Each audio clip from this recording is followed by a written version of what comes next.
Sweet. So I'm going to be talking a little bit about communicating with inclusivity in the outdoor spaces.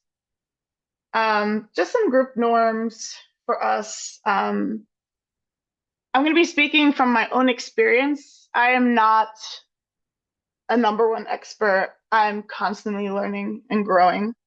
But I do have a lot of experience in the industry, not just as someone who's worked in the outdoors, but also as someone who's primarily working within affinity spaces and spaces that have traditionally been excluded or not represented in the outdoors. So if you hear something that resonates, or if you thought that something I said was interesting and you want to share it with other people, that's a good segue into what's shared here stays here. I know that this meeting is recorded, so I'm okay that people hear this and also have conversations about similar experiences that they've had. But also, if this isn't your experience, or if anything that I talk about today is going to be things that I am able to share, not something that is privatized or something that someone has mentioned to me not to share, would love to hold space for discomfort. Obviously, there are going to be a lot of conversations, a lot of topics that I bring up today that could be triggering for people, whether it's because you've had an experience, whether it's because you maybe have had family or friends who have experienced something or have been the person to cause harm. We want to hold onto that discomfort and ask ourselves why we're so uncomfortable and learn from that. Um, I'd love to hold questions till the end just because I have ADHD and I tend to go on some tangents if someone asks me a question, or sometimes even within this presentation, you'll find me kind of maybe going off in a little tangent, but I'm going to work really hard to not do that today. So please hold the questions till the end. And then just as a reminder, the outdoors is for everyone, right? So this is the whole point of this presentation is like, why do we want to talk about inclusivity in the outdoors? It's because even if it's outside, this translates, or even if we're talking about the outdoor industry or my experience in the outdoor industry, this is actually works for life in general. The broader sense of community, right? Not just in the outdoors. So thanks for having me. So who am I? Like I said, my name is Marian May Perez. I use they, them pronouns. I put this towards the end of the bullet point, but I identify as a non-binary trans individual. I'm also Afro-Latin. My family comes from the Dominican Republic, and I'm first generation in America. So my ancestry includes colonizers from Spain and Portugal. Um, and I have a lot of African roots in my ancestry and also a lot of native roots from the Dominican Republic. I moved to Truckee, California in March, so really excited to be in this beautiful space. Comes with a lot of different things to get used to. I didn't mention it here, but I'm coming from the New York, New Jersey area. So that's primarily where I've been residing for my whole life. I'm 34 years old, so been hanging out in the East Coast, whether that's nomadically or within the New Jersey, New York area. But I have a lot of roots in the East Coast. I'm a community builder and advocate for inclusive and equitable spaces. So everything that I do in the outdoor industry, I've been working in the industry for over 15 years. Like I said earlier, just in terms of working in the retail space, going from being a cashier, working at REI, to becoming a bike technician, to a community manager, and then COVID, coming into our lives and having to restructure a lot of our lives, decided to quit the corporate world and pursue climbing full time. So big climber. I'm a single pitch instructor and educator, so I teach people how to rock climb outside, and I love it. I love mentoring underrepresented identities in the outdoors. And I currently work for Alpenglow Expeditions here in the Tahoe area. I'm a co-founder of the organization Rise Outside. We're a 501c3 nonprofit guide service based out of upstate New York. And our mission is to diversify the outdoors by providing equitable access to it for underrepresented identities in the outdoors, but also for those who might not have the means. So, anyone, doesn't matter who you are, if you have issues with access, we want to help you out. And all of our funds go back to low cost and free programming for the organization and to also help the industry understand that guiding is serious work. It's as important as any customer service job. And a lot of people rely on guiding as their full-time work. And just a little tidbit, the average American apparently needs to make like $65,000 a year to survive minimally. And guides, if they usually spend over 50 grand on getting their highest certifications, especially in mountaineering or just like mountain guiding, and sometimes don't make over than 30 grand a year. So that's something to think about and something that we work on with Rise Outside.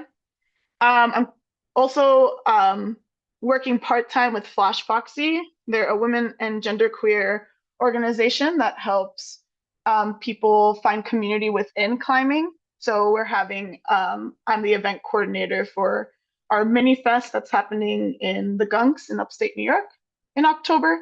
And we also have a festival every year in Bishop, California, which is the flagship festival. So if you're interested in that, you should definitely come through. I'm an Arc'teryx ambassador, so with the brand Arc'teryx, I work for them as, again, just an advocate for being outside, someone who is underrepresented as an instructor in the industry, and also I get to work with them on special events. We just did Queer Ascent in Truckee, which was really special for me since I just moved here, and just get to like broaden what people think who people think an athlete can be. Sweet. So that was a lot, but there's probably more to that. So feel free to ask me questions. So we're going to do a quick icebreaker. And I want everyone here to just take a moment. And before we do this, I like to just do a quick grounding exercise for a quick minute. And I need everyone, including myself, to take a second to take 3 deep breaths. So I'll pause and do that myself. You can keep your eyes open or closed. And I want you to just look out the window, maybe look at your pet that's relaxing or maybe bugging you to do something, pet them. Maybe you are feeling cozy in your spot right now, but just like feel your feelings that are happening in your body at the moment.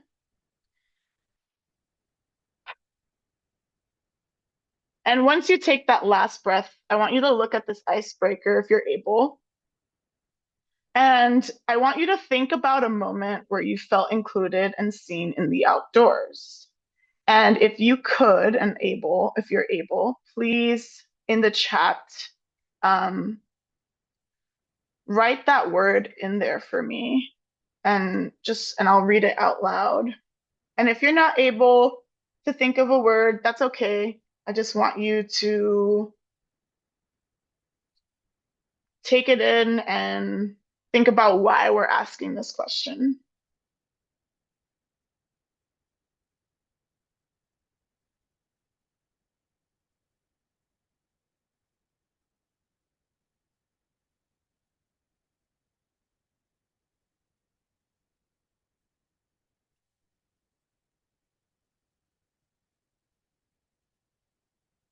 Thank you, folks, for sharing so far.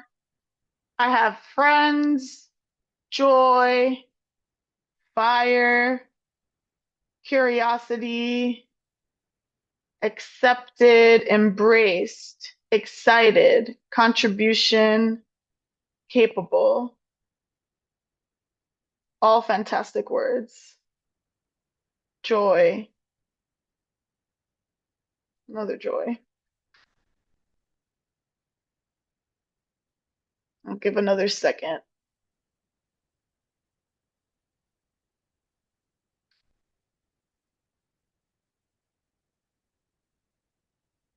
Connected.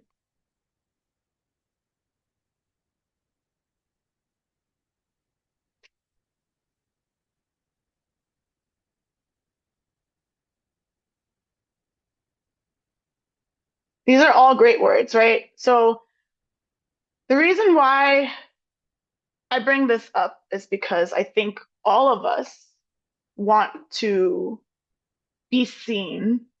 All of us want to be included. All of us want to be accepted in the spaces that we take up.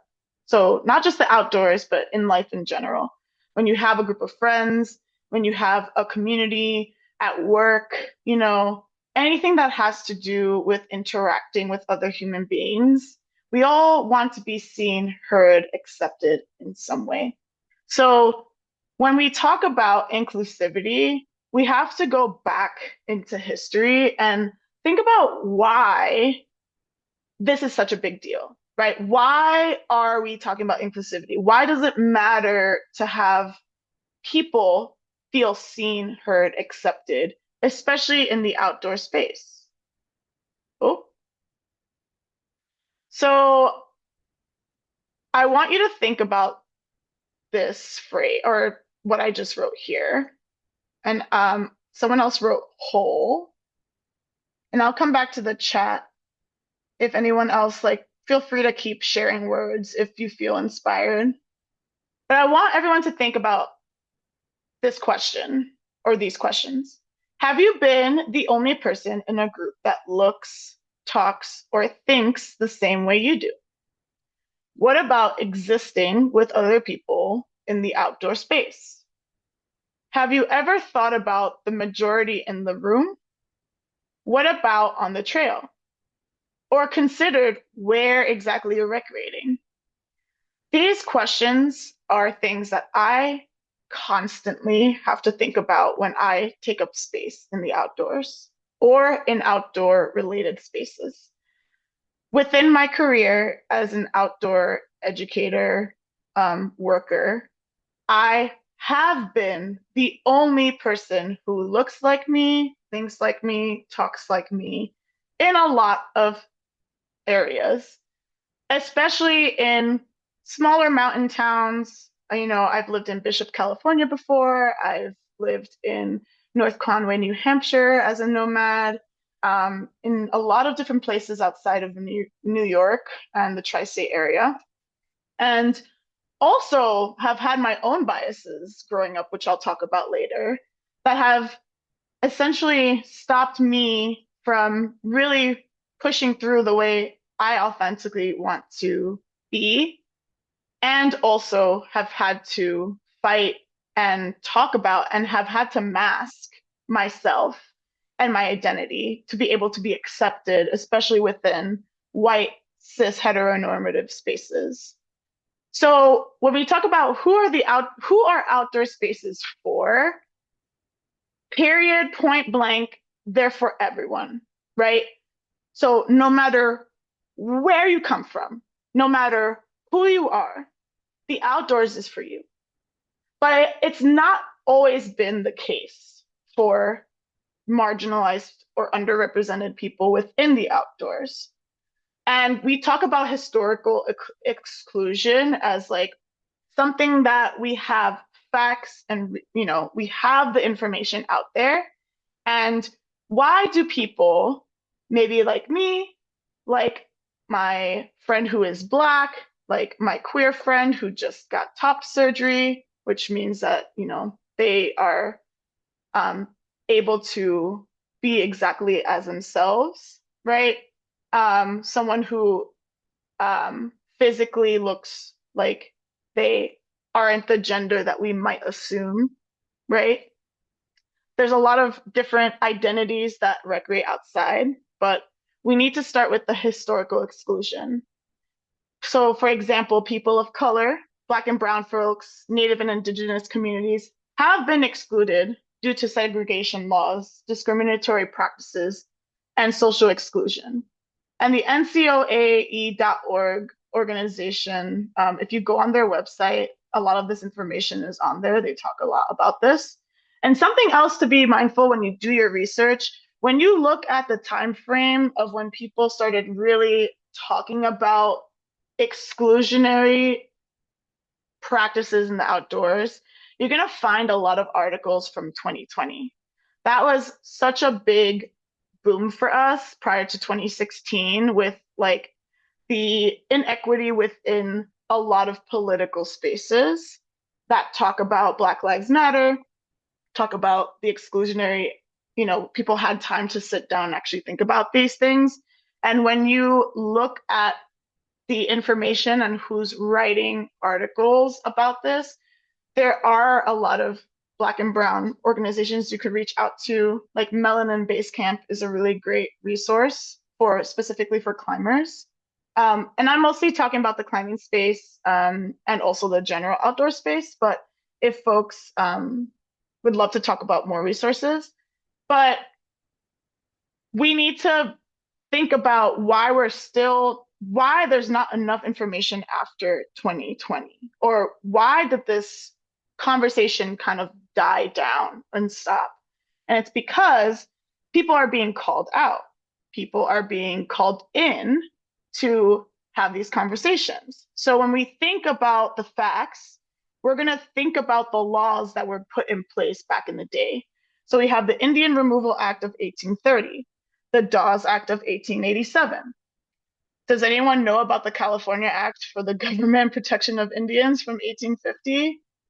It legalized the forced labor of Native Americans, allowing white settlers to declare unhoused or orphaned Native people as vagrants and auction off their labor.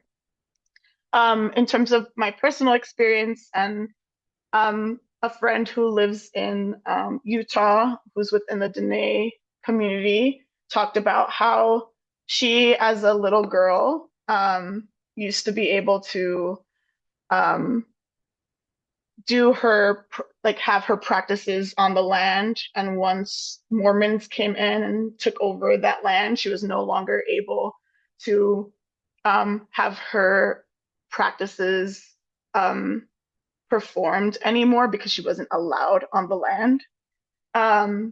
The Oregon Black exclusion laws prohibited Black people from settling or remaining in the territory in Oregon, subjected to public whippings or forced labor, making the region hostile and inaccessible to Black travelers and settlers.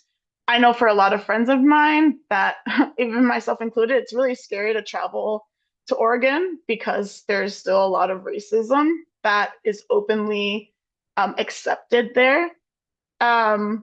We have the Illinois Black Codes, which restricted Black people from entering the state for more than 10 days, criminalizing free movement and preventing Black Americans from laying down roots near natural spaces. The Gentlemen's Agreements, which the National Park Service found the National Park Service was founded in 1916, but it was largely under white-only customs and early Jim Crow policies. So that's something to think about.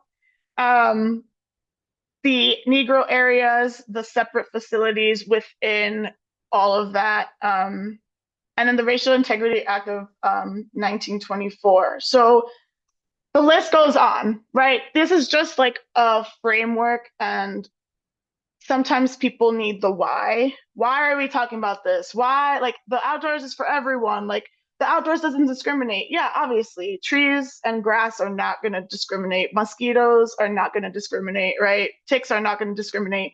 It's us.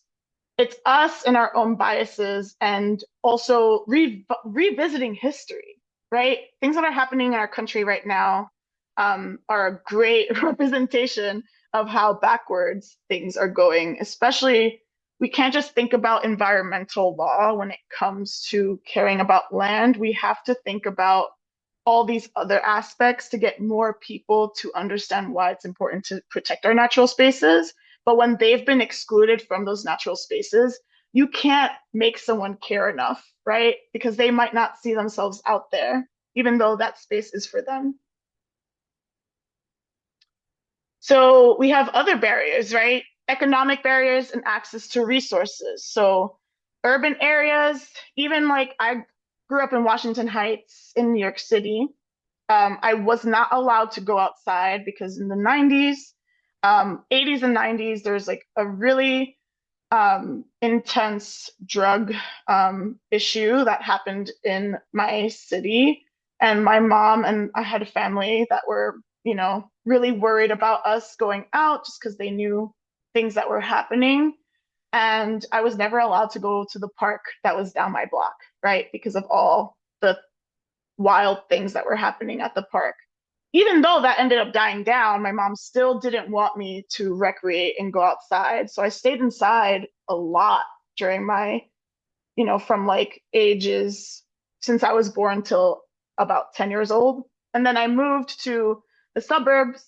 And even then, I learned how to ride a bike for the first time at 11 years old. And that was so freeing. I was able to go around town and, ride my bike to my friends' houses. But we didn't have actual parks to go to, even in the suburbs of New Jersey near New York City. It seemed like people didn't want to invest their money on their taxes to provide kids with more outdoor access so that they wouldn't get into other things like drugs or, um, other things that might come through. Sorry, again, don't mind me. I'm trying to be professional right now. Um, but just like activities that like could have benefited me as a kid by going outside more, didn't happen, or I had to find that as an adult. Um, Cost of gear, travel, and fees associated with national and state parks. In New York, for example, to go climbing or even to recreate at one of the privately owned areas, you have to pay, for hiking, you have to pay $20 to get in. And if you want to climb, it's $25. And then if you want to have a year pass, it's about $120 every year, right? So that's a cost that is a barrier costs. New York State, the other climbing area that we have, it's $10 no matter who you are. So yeah, is that more equitable? Sure. But at the same time, it's a huge barrier to just want to go for a walk, right?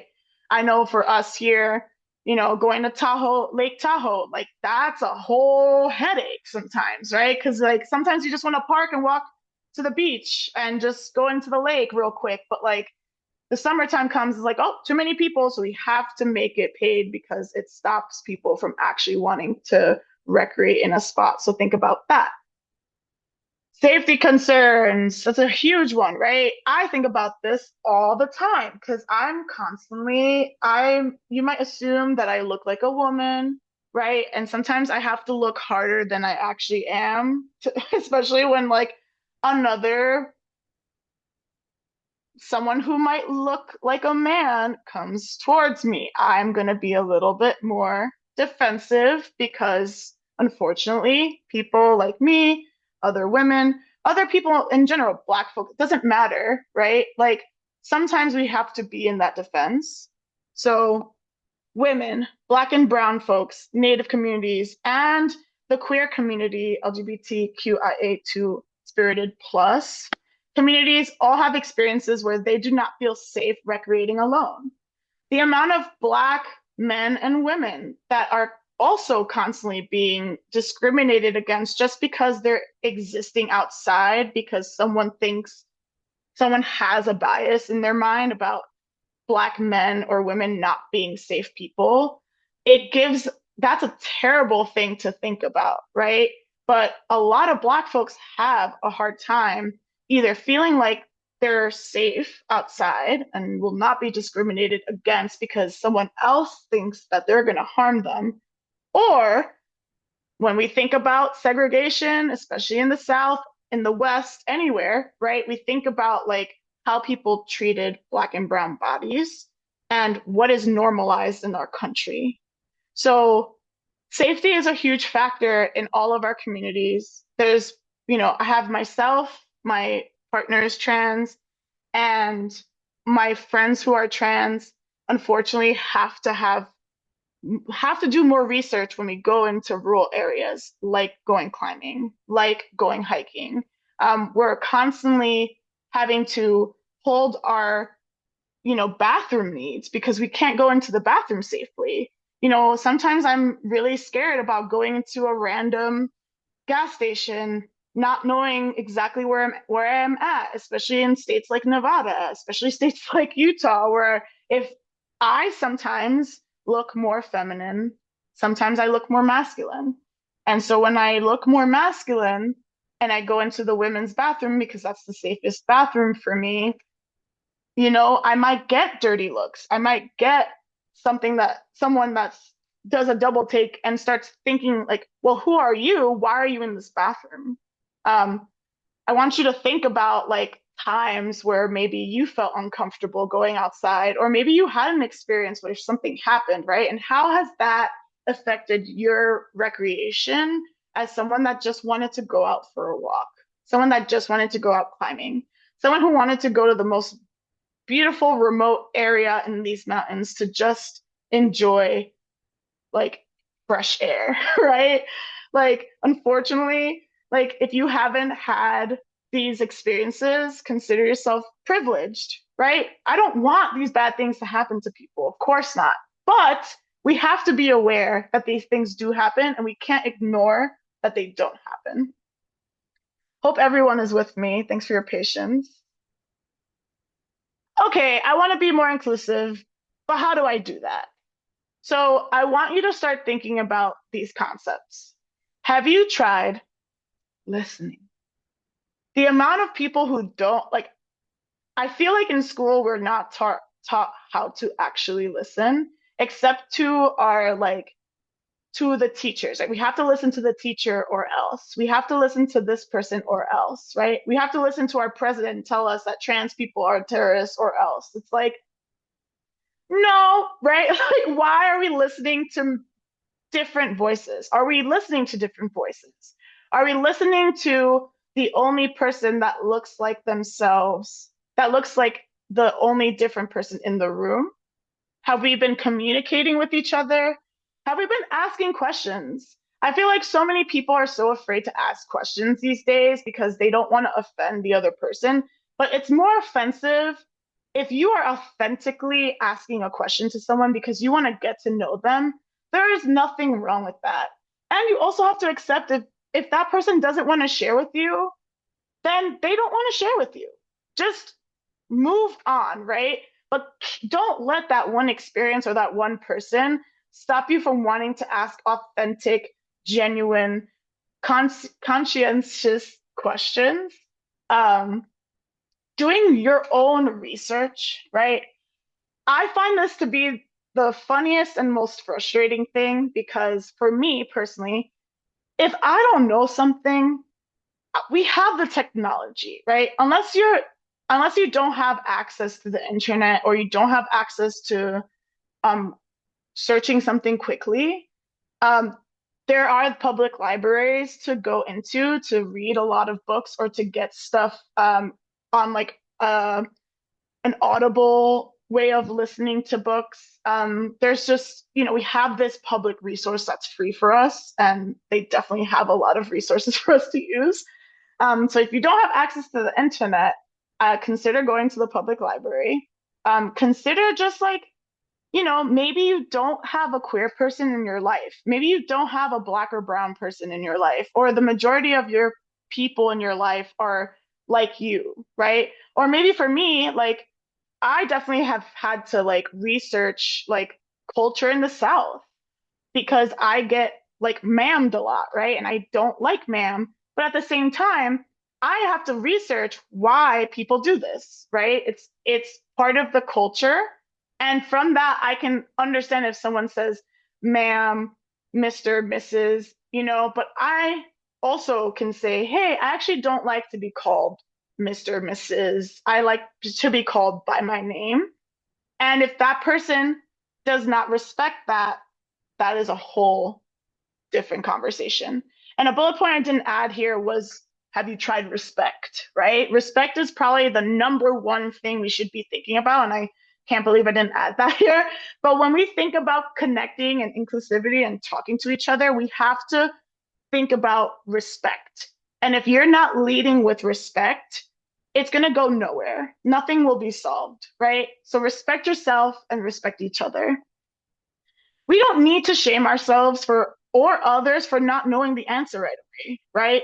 Making assumptions is, again, something that really has harmed us from actually communicating and talking to each other. It's like, oh, I'm just going to assume this thing from this person.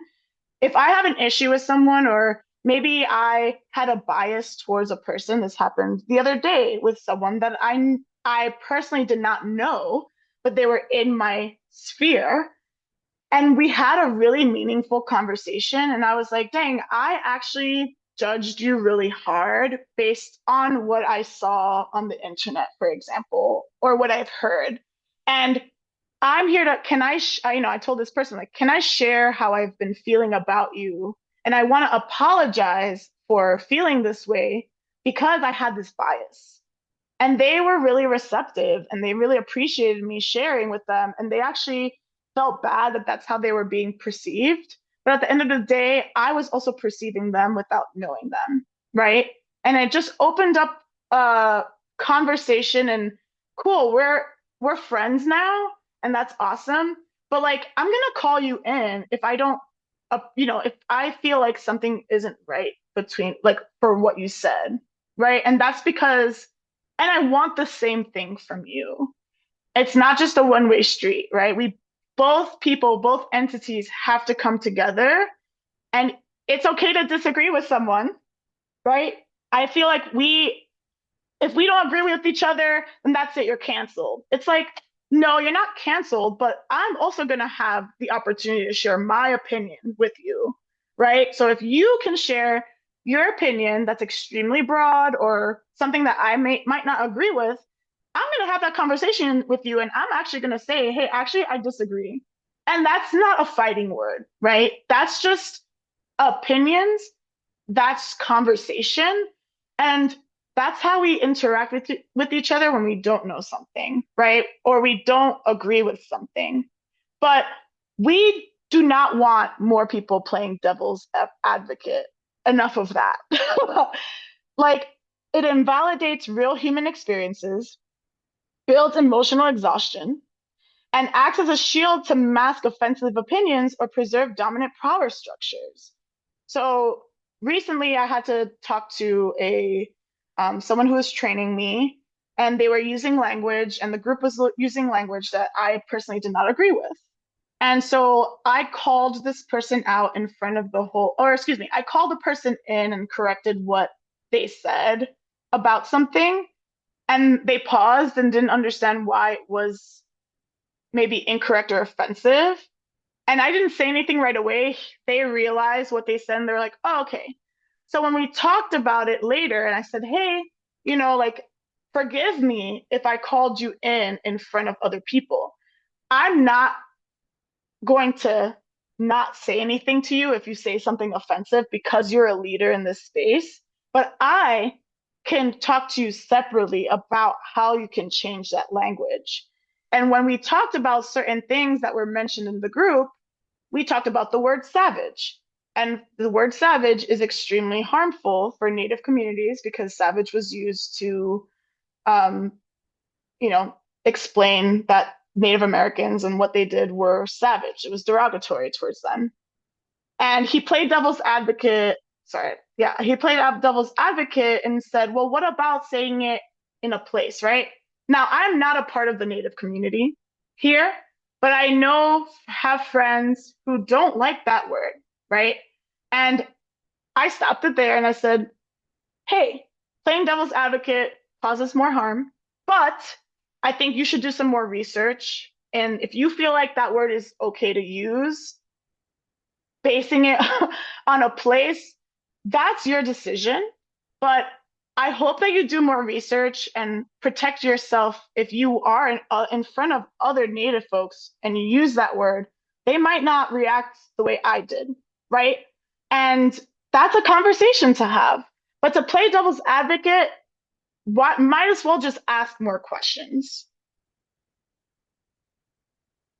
So some principles of inclusive communication are plain language. So accessible to all reading levels, including the hard of hearing and visually impaired, right? I did not use the deaf or blind because we're not monoliths. No one that has any identity, intersectional identity, is a monolith.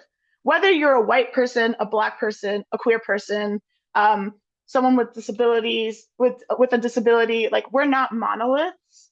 And it's really important to understand that there are different levels of like plain language that we can use. Um, so hard of hearing is a spectrum, visually impaired is a spectrum. Um, like age, everything when we think of levels of reading, comprehensiveness, it's all a spectrum. Representation in visuals and storytelling. So who is shown, who is centered, but it needs to be authentic. So you cannot, in my opinion, again, my opinion, if you are an organization, an entity, a meetup group, whatever you are, right? If you are posting about representation that is not white and cis heteronormative in your media, but your entire leadership team is full of white cis passing folks, that is an issue, right? Because you are sending a false representation of your organization. And yeah, maybe the majority of people who are who you're serving, right, are underrepresented. But at the same time, if that is not represented in your leadership, and I'm not saying just appoint the underrepresented person into leadership, right? Obviously, there's equitable ways to make that happen. But if your organization is full of white people and you help primarily white people, then put those people on media. Don't lie about it. That's like the worst thing you can do. And don't exploit underrepresented identities if they don't want to be put out there, if they don't want to be outed for any reason. Ability inclusive language, so moving beyond easy and hard, trail ratings, for example, or saying, oh yeah, it's like, you know, it's like 10 minutes and pretty flat, but then you're gaining 1,000 feet of elevation and you're actually going through a stream. And maybe that is 10 minutes for you. Maybe it's easy for you, but for someone else, it's a lot harder, right? So people ask me all the time, like, how hard is the Via Ferrata that we have in Tahoe? And I'm like, okay, if you're an active person who loves adventure, who can deal with, emotional, maybe like challenges, like getting used to exposure, climbing on ladders, like being descriptive of being descriptive is so much better than saying, oh, it's fine. Or like on the climbing wall, sometimes, you know, it's called spraying beta. And that means that we're literally shouting to people like what to do for the next move, right? They might be stuck on a move. We like we'll say like, oh, you got this. It's like they might not have it, right? We like let's not lie to people. Because if they're struggling, then maybe they don't have it. So instead, use things like, hey, I'm with you, right? Like I'm here with you. I've got you as the belayer, as the person helping this person, right? Like you're talking to that person, but not giving them a false sense of hope, because that can be, if they do fail, that could make them feel like that could make them feel bad. Like that can make them feel like, damn, I didn't make that move, and my belayer like really believed in me, and I just like failed them, right? It's like, no, you didn't fail them. You just like had a false sense of like someone was just like not paying attention to like how you were actually doing, and that really sucks. And is it the climber's fault or the belayer's fault? No, but there's just better ways of handling that kind of situation. Cultural humility. This is something that I feel like a lot of white people specifically have a hard time with. It's acknowledging land history and diverse relationships with nature, right? So like I had one of my friends who's a professional climber who has this like really awesome grant. I reached out to him and said, hey, like, I know a lot of white men like you in the climbing industry and like look up to you, but I don't know what your community looks like aside from white cis men or women. And he was like, well, like I want it to be, I want this to be diverse. I want this, like, want different people to come through and like apply for this grant, but like I just don't know how to connect with the Black and brown community. And it's like, Lord have mercy. Like, I also don't know how to connect with the white community sometimes. But guess what? I have to come up here and figure out how to connect with people because that's who's out here, right? At the same time, when you say, oh, I just don't know how to connect with these people, do your research, right? If you are looking to have more diverse people in your life, you kind of have to know how to interact with them, right? And understanding that not everyone, just because you're comfortable in nature, doesn't mean that this other person might be comfortable in nature. And that might mean sometimes this person might come into, let's say they're coming from the city, where when you go out in nature, that means going to a park, right? That means going and like having a barbecue and playing loud music. So when you have someone coming into a space where they're coming out into like the wilderness or more backcountry or more front country, backcountry mix, and they start playing music, you have to kind of stop yourself and not get pissed off because sometimes I get upset too. But they might not actually know that playing music in the wilderness is more, especially when there's other people around, is not like the way to go about it, right? It's not like some people really love being really immersing themselves in nature, but some people don't. Sometimes people just want to listen to music because it makes them feel less alone. And that is so valid, especially as someone like me where I have anxiety, and sometimes I'll play music quietly to myself, but if someone's playing loud music on the trail, like I'm not going to say, hey, turn off the music. What are you doing? It's like, no, they might not be from here or might not understand, not the rules. Sorry, my words sometimes go away from me, but they might not understand like the ethics of the area, right? However, trying to correct them or police them into not doing that is not the way to go about understanding why they don't know this ethic, right? And then last but not least, community voices, letting communities speak for themselves. If you don't know something, let's say an organization wants to hire a more diverse team. And let's say the Sierra Nevada Alliance wants to hire, you know, different people that aren't of the norm of who they hire. Great. There's a million and one affinity organizations that you can look up and literally send a quick email and say, hey, we're hiring. You're an outdoor organization. We love what you do. We're actually hiring for this position, and you probably have people that are extremely qualified for this position. Just let them know, right? That is such a simple way that I've had to literally talk to so many different like employers about how do we get, especially as a manager, is how do we get more diverse voices to be within leadership or to work with us. So something to think about. So I'm just gonna quickly go through this because I'm almost done and I'm being mindful about time. But like I said, this is just all of what I'm talking about is things that I've had to learn myself coming from, I added this last, but like I grew up with my own racial and gender biases, right? Even though my family is darker skinned than me, I had so much racism growing up, especially for like African American people. My father, rest in peace, complicated man, he literally did not allow my black friend to enter my house when I was 12 years old. We went out for a bike ride. We wanted to come in to like have a drink and to hang out in the house. My dad physically stopped him from walking into my house. I had to fight with my father, and my mother ended up was working so that day. So in the evening, she ended up, they argued about it, but I was so embarrassed, and also had to really unlearn my own anti-blackness, right?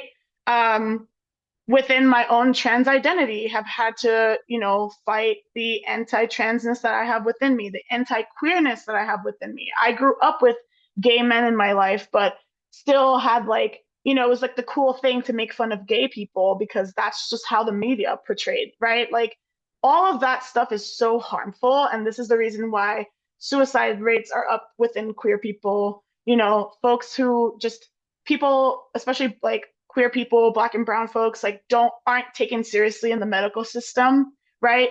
Because of all these like things that we've been taught at it from a young age is like it's okay to make fun of people that are different. And it's like, no, that's not actually the case. So I've had to do my own work to really fight through all of the things that I grew up with. And I am not perfect. I'm still learning every day. I misgender sometimes. Even my best friend, I misgender them sometimes. Um, but like, we just have to be able to learn from it. So again, like I'm currently the only Black person of color, openly queer and trans person in my workspace here in California. I know that there's a few other folks that might be in the team, but they're not there right now. My partner is also one of the only other trans people that works within the team of however many guides or people there are. I'm constantly misgendered. People assume I'm a woman, even when I tell them that my pronouns are they, them, I'm trans. People are not actively listening, right? We shouldn't have to add actively into the listening portion, but we still have to say, you have to actively listen, right? Um, I've had to do a lot of work myself to like I don't mind it, right? But like, think about how much work it takes for us to speak up about something. And when you're trying to just chill with people or hang with people, and then you constantly have to like remind them that you are trans, that you are not a woman, not a man, not a gender in general. It's extremely exhausting. Um, I try redirecting old ways of language. So a lot of people will say like, "Oh, I'm not a real climber," or like, "Oh, that person's not a real climber because they don't know how to use X, Y, and Z. They don't climb as hard as I do, or what is considered hard climbing, whatever the heck that means, right?" What does that mean? What does the word real mean, right? Like, I climb at a certain level and I do it consistently. I'm a climber, right? There's no such thing as a real or fake climber unless you don't do the activity, right? Um, but we have to get away from using very simple terms when we're trying to express something. So, like, you can say inexperienced or experienced, right? That is better than real or fake. Um, Using carabiner instead of beaner. Now, this is an argument that happens all the time in climbing. It's like beaner is short for carabiner, and it was used for a long period of time. The issue with that is that it's too close to the derogatory term for Mexican folks. I am not Mexican, but I have a lot of Mexican friends that grew up in the West who have been actively called beaners, spelled differently, right? And it's extremely triggering for them when they go out into spaces within climbing and they hear that word all the time and have had that experience of being discriminated or even harassed in different ways and hear the word beaner. So let's just use carabiner. It's not that hard, right? It's just like we don't have to cut that word out and it harms people. Like you don't want to be harmed. So like change the way you think. Um, I say main point instead of master point. That has to do with anchor building, just saying master can be extremely triggering to Black and brown folks. There's so many different words that can change within what you're trying to express or communicate in climbing, backpacking, hiking, whatever you're into. Um, Constantly needing to call people in when they talk about the city or the way they speak to me due to my personal attitude. I speak with my hands a lot. I'm very animated. But something that white folks do, especially, is like they assume that I am, I mean, they're not assuming I am I do identify as Afro-Latin. I, consider myself Black. I'm not African American, but I do consider myself Black. But some people will say like, someone will talk smack about the city or say something about the city being dirty, right? People are constantly saying like, "Oh, the city's dirty," or like, "Oh, like, oh, like," just making comments about the city, whatever city it is. And then I will go like, kidding around like, "Yo, whoa, whoa, like, cut that out," or like, "Calm down, like, time out. Let's think about what we're saying." And then people will go, "Oh, like, watch out, May's getting like sassy," or like, they start acting in a way that is not authentic. And it seems like they're making fun of me, or they're trying to assume something about me. And that is extremely offensive, especially when you're white and you don't have a lot of Black people in your life, or like people of color in your life, and you start acting a certain way just to like mimic my attitude. Is like, cut that out. But that happens a lot to me. So just having to deal with it and be very mindful about that. Um, and yeah, I mentioned the last part already.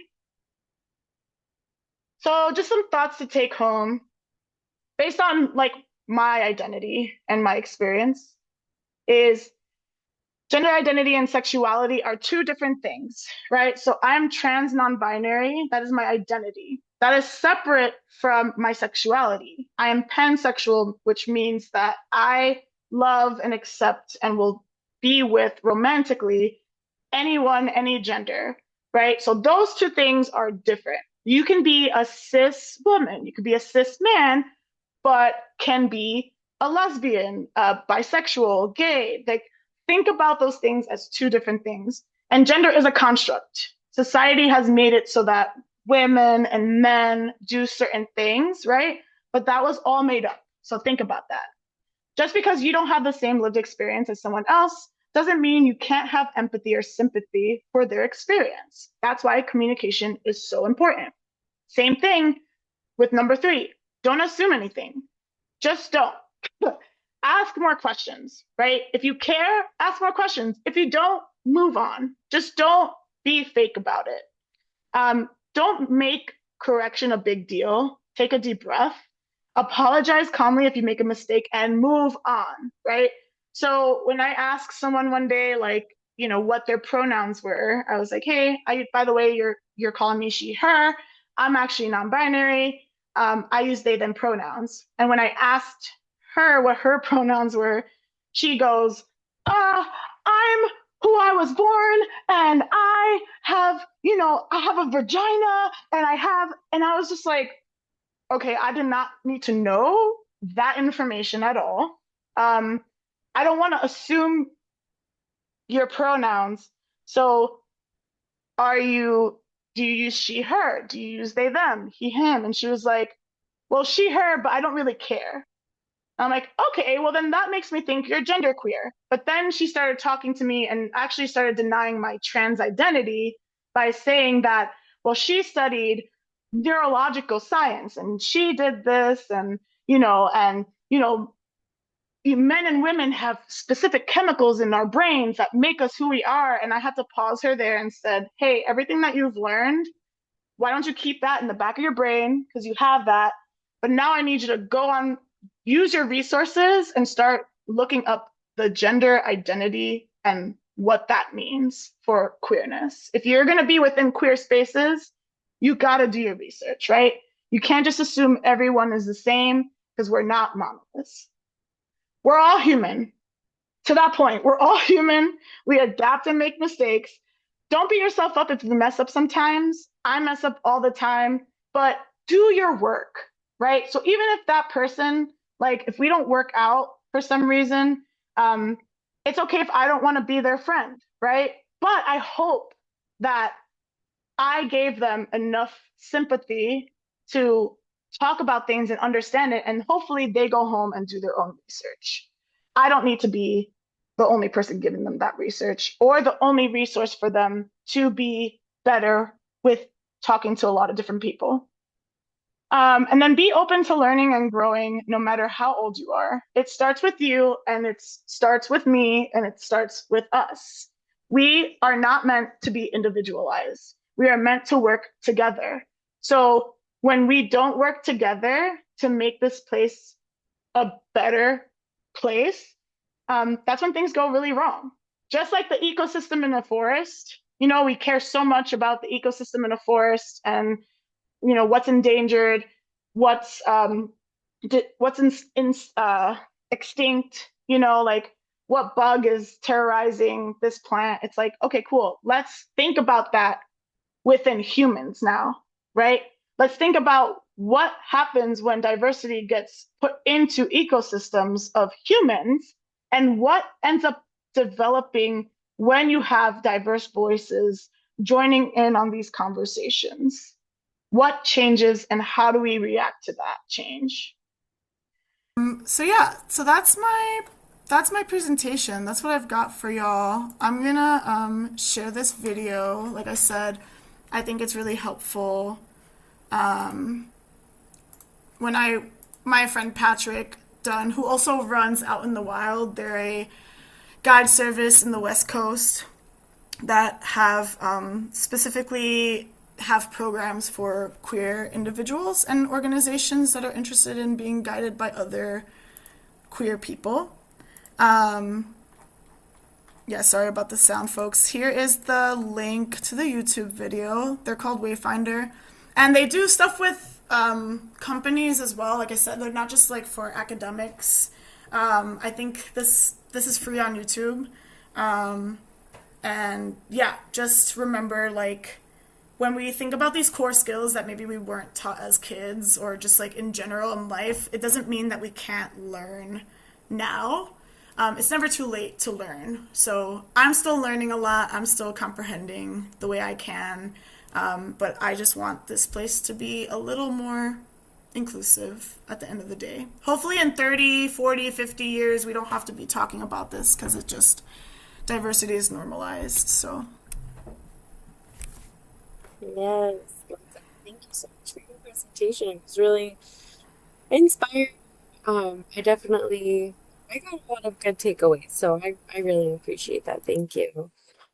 We do have Kathy was wondering if you could put your bio slide up on the screen again, if you have your presentation up. And then if anybody is able to stick around and has any questions, please feel free to throw them in the chat now, and then we can address those in the next minute. I have a question. So I Oh, thought it was really interesting. You were talking about word choice. And I've never really thought of savage as this like negative word that we should avoid. Um, I guess I just wanted to understand that better because I understand it a lot of context is like a positive thing. So, like, dude, that person's savage, like, but it in like in a way that's good. Does it have the same connotation? Is this like something we should be avoiding, or is it like a reclaimed word if it's like in a positive way? So, for example, right, like I used to love the song Savage by Megan Thee Stallion, because that it's just like, you know, she's talking about being like, she's talking about taking her personality back and what someone might think is savage, right? But actually, like, it's actually, unfortunately, I don't like to listen to that song anymore because after meeting more Native people and talking to Native folks about what that word brings, so it's a deeply charged word. While it's often used today as slang to mean bold or fierce, it functions as a highly derogatory term when used to describe people.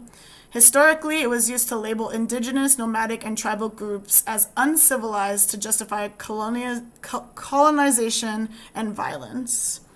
So European colonists used the term savage, implying to indigenous people that because they're subhuman or primitive, that there are these like nasty, terrible people, and that's why a lot of them were killed off, or like used. Same thing with like Squaw Valley, right? If y'all don't know this, Squaw Valley changed the name to Olympic Valley because squaw is a derogatory term for Native women, which means slut, for example. and white men would take advantage of these squaw people, right? These women, and that's the term that they would use. So that's why Olympic Valley has changed their name from Squaw Valley to Olympic Valley. So just like a little, like I said, like, yeah, some people take it back, but who are those people taking back the name, right? So if a Native person's taking back that name and they are okay using it, but like, you don't see anyone of any other race using the N-word, right? Like, you're not going to say the N-word to describe something, because societally we've learned that if other than Black, brown folks that use that word for whatever reason, right? I'm not going to say that word, right? So I'm going to try my best to not use savage, because that could hit the same way as someone that is called an N-word because, like, from someone who is not in that identity. Does that make sense? Sorry. Yeah, I was having trouble with control. It does make sense. But then I guess like my follow-up question is like, I hear people in the community saying that in like this complimentary way. How do you have that conversation being like, hey, this is actually a pretty derogatory word to Native people, and maybe you should rethink using that word? Is that like, I don't know, how do you go about that combo? Yeah, I think like, right, it's now now that you've learned this, right, it's your opportunity to do that research. And then if anything, when we are within our own spaces, especially like, I can't speak on behalf of Native people. I can't speak on behalf of folks who are hard of hearing, right? But I have people that I interact with that tell me these stories, and then I go back home and do my research. And then if I hear someone say that, I let them know, like, hey, do you actually know where the word savage comes from? And they're like, no, I don't. And then I have that conversation. But then if they don't want to listen to you, that's not your problem anymore, right? You move on from that person, and then you get to decide how you want to interact with that person after that. But for me, like, no matter who you are, if I hear you say that word, I'm going to ask you that question. Just because I love when people are a little bit more mindful when they say things. Because we all say stuff, right? That like, sometimes I say something and I'm like, oh, ha, ha. And then someone's like, oh, I didn't like that. I'm like, oh, why? Or like, I'm asking why because I want to be more mindful. Whereas some people want to ask why and still disagree with you. You can't help those people, right? They just want to like, they just want to argue with you. So I think it's like having a balance of like, another example, right? A guide that I know in New York, for his business, for a reel on Instagram, used a Tupac song, and every other word in his public profile was the N-word. This person, from what I see and what I know, because I interact with this person, maybe has one black friend, right? There's 1,000,004 Tupac songs that you can pick that do not have the N-word every other word. So I appreciate you wanting to appreciate the song. And I reached out and I was like, hey, like, I know what you're doing here, and while like I see you and it's cool that you love Tupac, I think that it's kind of inappropriate for you to use this song as your reel, because it has the N-word. You're a white man, and this song has the N-word every other word. And he was like, oh my God, I'm so sorry. Like, yeah, you're right. But then a white friend or a white acquaintance who's one of his mentees told him that, because they're a teacher in New York City. And they're like, hey, that's not okay to use this song, because like there's no other reason for you to use this song with this many N-words or any N-words at all. And he was like, it's fine. Like, it's okay. Like, you're speaking on behalf of like, black and brown people. Like, who are you to basically say that, right? But then when I say something, that's when you're going to be respectful and like understand. Like, that doesn't make any sense, right? So I think it's like understanding the conversation. And if you hear someone tell you, hey, that was kind of offensive, you might get someone else in the future, letting you know that it's what you just did was offensive. And then you might listen to them instead of your like colleague or your other white friend that relates to you in like your identity. So again, I just, if some people don't want to listen, but I'm not going to change who I am. And I'm not going to, I've had to like, I don't want to watch myself, right? I have to take a moment and take a deep breath to like think about what I want to say, because I can go off, right? I can go off on people and great, but like I don't actually want to do that. I actually want to come with it with some sympathy and be like, and ask questions. But if they don't want to listen, or if they want to play devil's advocate, I've done enough work. I'm not going to stop. I'm not going to feel shame anymore for like speaking up when it's needed. And I also don't want to police people either way. I just want people to be mindful. Does that make sense? Yeah, I think it's more, you're not attacking them, you're just having a conversation. Totally. And like, yeah, if they don't want to listen, then, or if they're, if you feel shame for saying something, it's just like, that's valid feeling, but don't feel shame if you want to change the way you speak about things. And if you find that you're talking to someone that you care about, hopefully they also want to change. And if they don't, that's up to you on how you want to interact with that person and how you want to continue educating that person. But it starts with you having your own education first.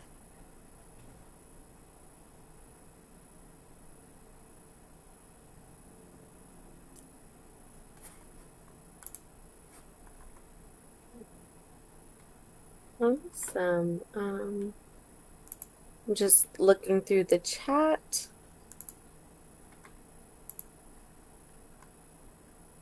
Some really great feedback, really good comments about, it's very helpful to ask who was harmed by the word and who is reclaiming it, using it. If there's other words that we can use instead that are less harmful. I think especially in the case of, like you mentioned in your example, savage, there's a million other words that we can use that mean this, something that's a lot less derogatory and a lot more mindful. So I love that people are really thinking about their language and how we can use it in an appropriate way to make people feel encouraged and connected and included. So thank you so much. That was really powerful. Any closing comments, questions? We are a little over time, so I just wanted to be mindful of folks. Awesome. Good. Thank you. Oh, okay, wonderful. Well, yeah, if Athena? anybody... Oh, I think Athena wants to. yeah. Yeah, thank you so much for this presentation. I think I just have a quick question in regards to, especially when you are like the minority in a space, whether you're representing like disability or race or gender, and you do have to call someone in for what they've been saying or like behavior. What is your advice for navigating that, if especially if you're alone or in a white, cis, able-bodied majority group, to be able to do that safely without compromising your safety? Definitely. I think for us, it depends on where we're at, who we're surrounded with, right? If it's a workspace, especially if you're, it's a workspace where you give a W-2, like you are within the government's like policies of like how employment happens within employment law, etc. The workspace is supposed to protect you. If the workspace does not protect you, that is a huge issue, right? And that can actually go further into legal action. So if people are not willing, if you're not feeling safe at work, for example, that's a huge issue. So I encourage leaders in a workspace to be mindful on like how others interact with each other, and how sometimes we don't have to go straight into upper management unless it's something that like you and I can talk about, right? So the way I approach it is like, especially like, it depends who I'm talking to, right? If I hear someone say something really nasty or just like not something that I don't like, I'm going to take myself away from that situation as soon as possible. If I'm stuck there, right, I need to do all the things that I have worked on to ground myself. And if it's, I guess, like, I can't deem what's safe for you, right? So for me, what I do is like, who am I with? You know, when I talk to people about gender or like misgendering me, I try and make sure that like I have already cultivated a space with other people that know my situation really well and that have respected me since the beginning, or maybe they like are showing me aspects of safety that make me feel good. So I feel more empowered to put myself out there to others if I have other people that don't identify within me but understand me. So, and then the way I approach it honestly is like, hey, do you mind if I have a quick conversation with you? And unfortunately, they use this in like corporate world, they use this in like work world. It's the sandwich method, right? So it's like, hey, yeah, you're like, hey, I'm not sure, I don't want to assume, but maybe you don't have, let's say, queer people or trans people in your life. I identify as a trans person, and right now in this country, people like me are being targeted. So like, you said this thing, my head is the middle. You said this thing that was extremely triggering and made me feel X amount of way. And due to the things that have happened in this country or in my experience, you offended me, or like, maybe even saying like, you said this thing that I'm not sure if you actually meant it or know about it, but like, if we're gonna hang out and be friends or acquaintances, like, this is kind of like what I need, right? And if you're okay talking to that person, 95% of the time, people really do care and people want to do better, right? Unfortunately, that 5% is kind of the worst in a lot of ways, because they don't want to listen, right? Or maybe they start acting in a way that feels harmful. I don't recommend having conversations by yourself in that case. I recommend like being able to find support within other folks that you do care about, and then talking to them about it first, and then maybe going to that person afterwards. That's what's helped me a lot. And then also like, I need to protect my peace as much as possible, especially because of everything happening in the country currently. And like, I actually don't need to explain myself to anyone who like doesn't want to actually see me, and I just take myself out of that situation. Again, if it's a community space, if it's a workplace, if it's like, you need that support, and if those higher up people that are organizing the space for you are not supporting you or hearing you out, that's their issue, not your issue. Does that make sense? I hope that helps. I'm so sorry if that doesn't. It does. Thank you. Yeah. Yeah, and happy to keep talking about like, if you like want, I'll put my email here for folks. If you have more questions and want to connect, you can shoot me an email. But yeah, always happy to talk to other like queer and trans people about experiences that I've had. Is there time for one more question, or should we wrap up? Ooh, go ahead. Yeah. Okay, great. I burped. If you have time, we have time. Okay, great. I'm good. Yeah. Yeah, I'm curious to hear your perspective. I mean, I'm a cis white male, and like, you know, it's sad to hear that sometimes you aren't comfortable. Sydney, are you there? Oh, hello? I hear Sydney. Oh. I could hear Sydney. Can y'all hear me? Okay. Maybe it's on your end. I can Shannon, hear you, May. Cool, I'll keep asking.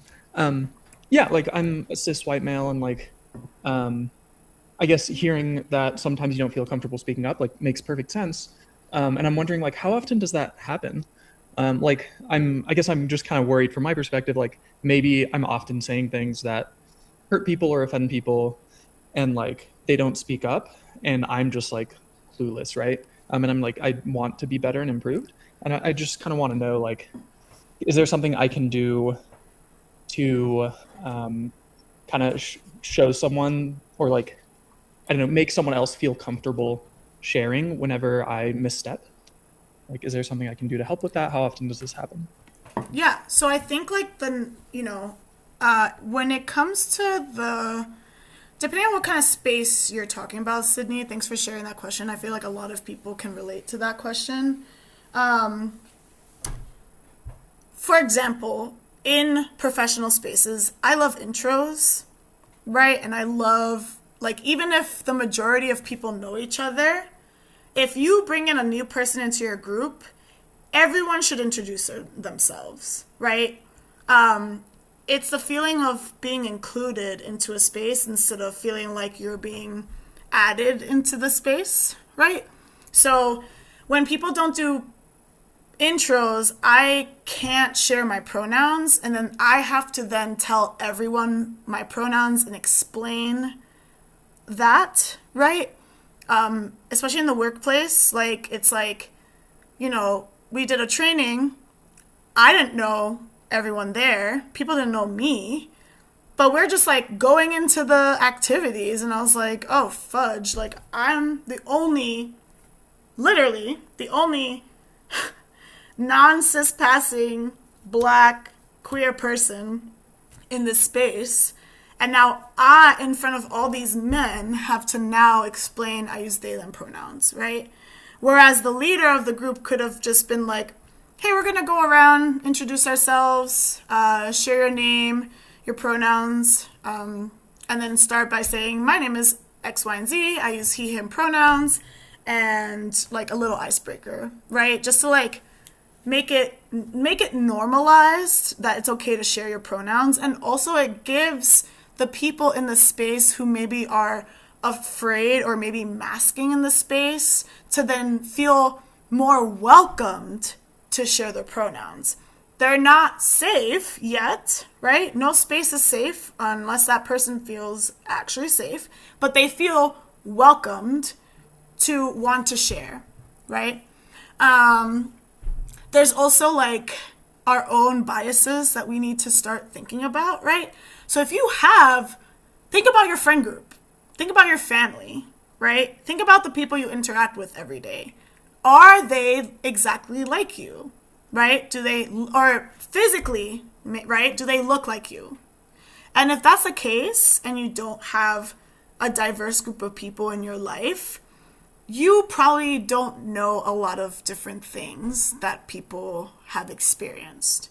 At that point, you have to tell yourself, okay, do I want to keep surrounding myself with all white cis men, white cis women, white people in general?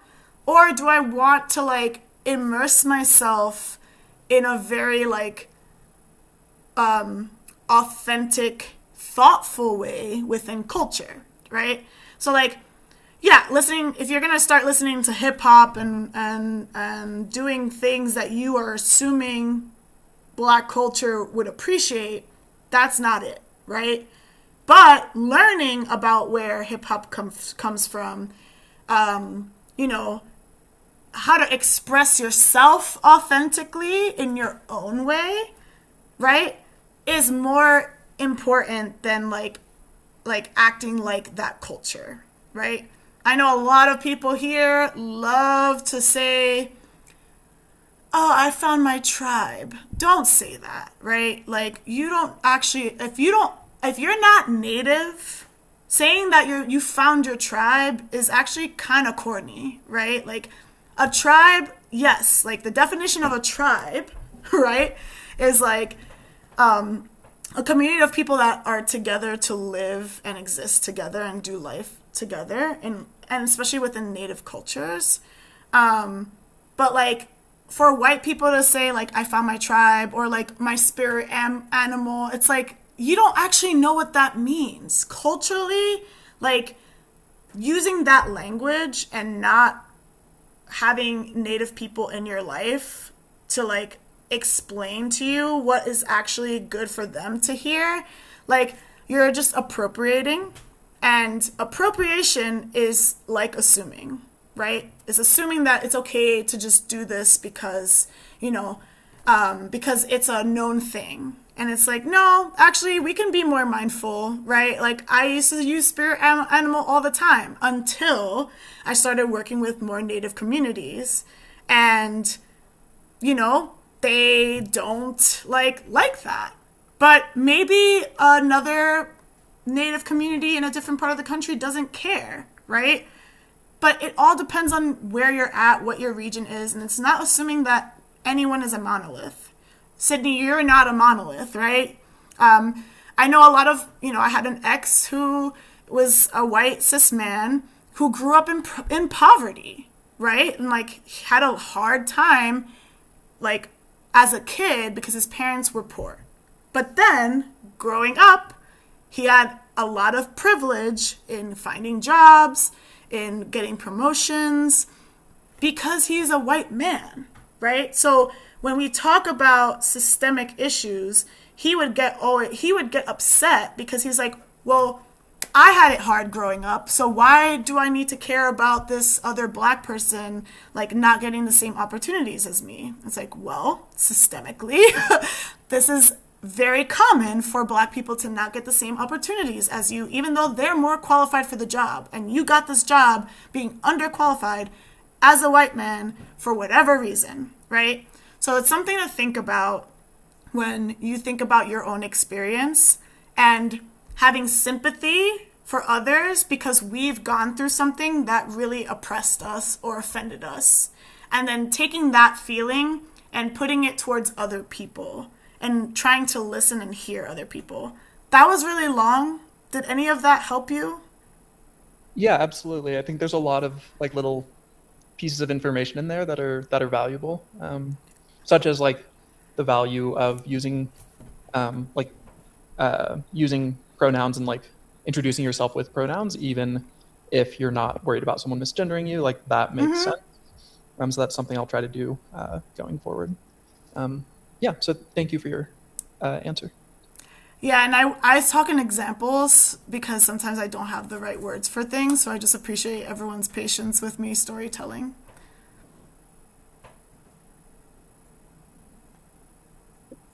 I know I appreciate the storytelling, so thank you. I think it helps us apply everything that you've been saying in real world examples. So I appreciate it. So thank you. Thank you. We are getting pretty tight on time. Yeah, we're tight. So sorry. Thanks for your patience, everyone. I feel like it's been really great, discourse and everything, really great discussion. So I'm happy that everyone got to express themselves and ask their questions. And your email is in the chat. So if anybody has some further follow-up, please reach out. And thank you all so much for being here today. Thank you, Marian. Thank you so much for having me. Appreciate y'all and excited to maybe do some volunteer work when I have more capacity. Yes, we'll be happy to host you.